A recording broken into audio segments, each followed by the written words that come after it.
రాష్ట్ర రాజకీయాల సంగతి కాసేపు పక్కన పెడితే ప్రస్తుతం కడప జిల్లా రాజకీయాలు ఇప్పుడు మరింత ఆసక్తికరంగా మారాయి. కడప ఎంపీగా వైఎస్ షర్మిల పోటీ చేస్తున్నారు. తమ కంచుకోటలో ఫస్ట్ టైం వైఎస్ ఫ్యామిలీ రెండుగా చీలి బరిలో దిగుతున్న తరుణంలో జిల్లాలోనూ కడప లోక్సభ నియోజకవర్గ పరిధిలోనూ ఎలాంటి సంచలనాలు జరగబోతున్నాయనేది ఆసక్తిగా మారింది. ఏపీ కాంగ్రెస్ పార్టీ చీఫ్గా బాధ్యతలు స్వీకరించినప్పటి నుంచి వైఎస్ షర్మిల తన సోదరుడు ఏపీ ముఖ్యమంత్రి అయిన వైఎస్ జగన్పై తీవ్ర స్థాయిలో విరుచుకుపడుతున్న సంగతి తెలిసిందే. ప్రధానంగా ప్రత్యేక హోదా పేరు చెప్పి వైఎస్ జగన్పై ఆమె తీవ్ర వ్యాఖ్యలు చేశారు. ఈ సమయంలో ఎన్నికలు సమీపిస్తున్న వేళ ఆమె కడప నుంచి బరిలోకి దిగుతున్నారు. దీంతో ఫస్ట్ టైం వైఎస్ ఫ్యామిలీ రెండుగా చీలి పోటీ చేస్తున్న ఎన్నిక కావడంతో కడపలో ఆమె ప్రభావం ఏ మేరకు ఉంటుందనేది ఆసక్తికరంగా మారింది.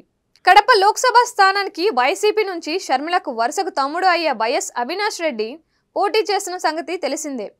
ఈ నేపథ్యంలో టార్గెట్ అవినాష్ అన్నట్లుగా షర్మిల బరిలోకి దిగారని టాకు.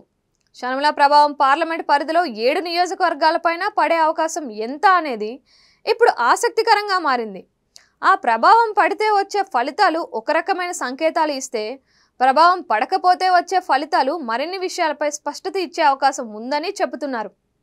కడప పార్లమెంట్ నియోజకవర్గ పరిధిలోని కడప, పులివెందుల, బద్వేల్, జమలమడుగు, కమలాపురం, మైదుకూరు, ప్రొద్దుటూరు అసెంబ్లీ నియోజకవర్గాల్లో ఏ మేరకు ప్రభావం చూపించే అవకాశాలు ఉన్నాయి అనేది ఇప్పుడు అత్యంత ఆసక్తికరంగా మారింది.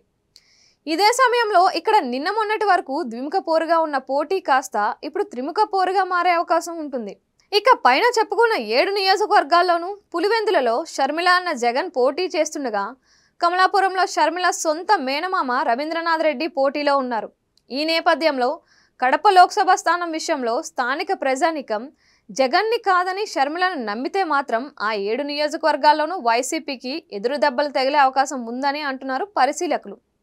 ఇదే సమయంలో షర్మిల గెలిచినా ఓడినా ఏపీలో కాంగ్రెస్ పార్టీ అధికారంలోకి వచ్చే పరిస్థితి లేదని భావించో, మరో కారణంతోనో షర్మిలను లైట్ తీసుకుంటే మాత్రం 2 రకాల క్లారిటీలు వచ్చే అవకాశం ఉందని అంటున్నారు. అందులో ఒకటి, వైఎస్ వివేక హత్య విషయంలో వైసీపీ నాయకులు ఉన్నారనే వాదనను జనాలు పరిగణలోకి తీసుకోలేదని భావించడం, కాగా వైఎస్ వారసత్వ విషయంలో కడప ప్రజానీకం జగన్ వైపే నిలబడుతున్నారని భావించడం రెండోది.